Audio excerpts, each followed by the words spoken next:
Passion fruit कृष्णफळ आता ते घरच्या बागेतही यायला सुरुवात झालेली आहे. मी यापासून शरबत बनवणार आहे.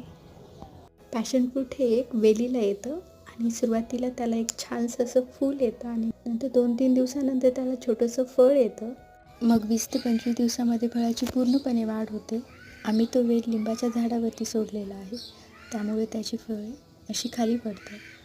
जे त्याची गोड आणि आंबट चव, सुगंधी गुण आणि कुरकुरीत बियांसह जेलीसारखा लगदा यासाठीही ओळखले जाते.